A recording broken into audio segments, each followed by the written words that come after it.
తూర్పుగోదావరి జిల్లాలోని అనపర్తి అసెంబ్లీ సీటును తెదేపాకు ఇచ్చేసేందుకు భాజపా సూత్రప్రాయంగా అంగీకరించినట్టు తెలిసింది. బదులుగా అన్నమయ్య జిల్లాలోని తాడపల్లి సీటును భాజపా తీసుకునే అవకాశం ఉంది. పొత్తులో భాగంగా ఆయా పార్టీలకు కేటాయించిన సీట్లలో చేయాల్సిన 1-2 మార్పులపై తెదేపా, జనసేన, భాజపా అగ్రనేతలు శుక్రవారం చర్చించారు.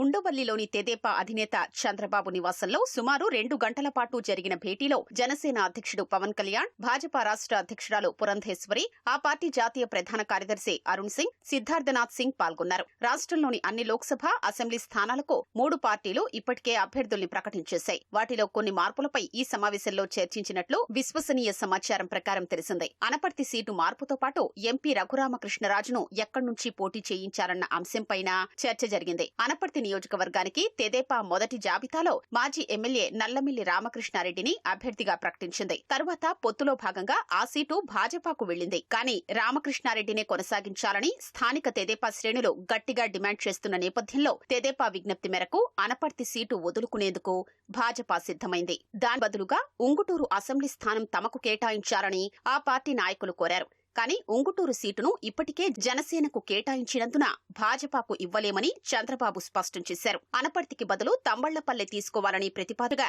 తమ అధిష్టానం దృష్టికి తీసుకెళ్లి నిర్ణయం చెబుతామని భాజపా నాయకులు అన్నట్లు తెలిసింది. నరసాపురం లోక్సభ స్థానాన్ని తమకు విడిచిపెట్టాలని, అక్కడి నుంచి రఘురామకు టికెట్ ఇస్తామని చంద్రబాబు ప్రతిపాదించి దానికి బదులుగా ఉండి అసెంబ్లీ స్థానాన్ని తీసుకుని ప్రస్తుతం నరసాపురం లోక్సభ స్థానం కేటాయించిన శ్రీనివాస వర్మకు ఆ సీటు కేటాయించాలని సూచించినట్లు తెలిసింది. ఆ ప్రతిపాదనను అధిష్టానం దృష్టికి తీసుకెడతామని భాజపా నాయకులు చెప్పారని సమాచారం. ఎన్నికల వ్యవహారాలు, ప్రచారంపై పర్యవేక్షణ, వ్యూహాల రూపకల్పనకు 3 పార్టీల నాయకులతో రాష్ట్ర స్థాయి కమిటీని ఏర్పాటు చేయాలని ఈ సమావేశంలో నిర్ణయించారు. వైకాపా ప్రభుత్వ అధికార దుర్వినియోగంపై ఎప్పటికప్పుడు ఉమ్మడిగా ఎన్నికల సంఘానికి ఫిర్యాదు చేయాలని, చర్యలు తీసుకునే వరకు పోరాడాలని భావించారు. రాజమహేంద్రవరం లోక్సభ అభ్యర్థిగా పోటీ చేస్తున్న పురంధేశ్వరి ఎన్నికల ప్రచారంపై ఎక్కువ దృష్టి పెట్టాల్సి ఉన్నందున ఇకపై చంద్రబాబు, పవన్ కళ్యాణ్ పాల్గొనే సభలకు భాజపా నుంచి కేంద్ర, రాష్ట్ర నాయకులెవరైనా హాజరు కావాలని నిర్ణయించారు. ప్రధాని నరేంద్ర మోదీతో పాటు అమిత్ షా, జేపీ నడ్డా, రాజ్నాథ్ సింగ్ వంటి అగ్రనేతలు రాష్ట్రంలో ఎన్నికల ప్రచారానికి ఉన్న అవకాశాలు,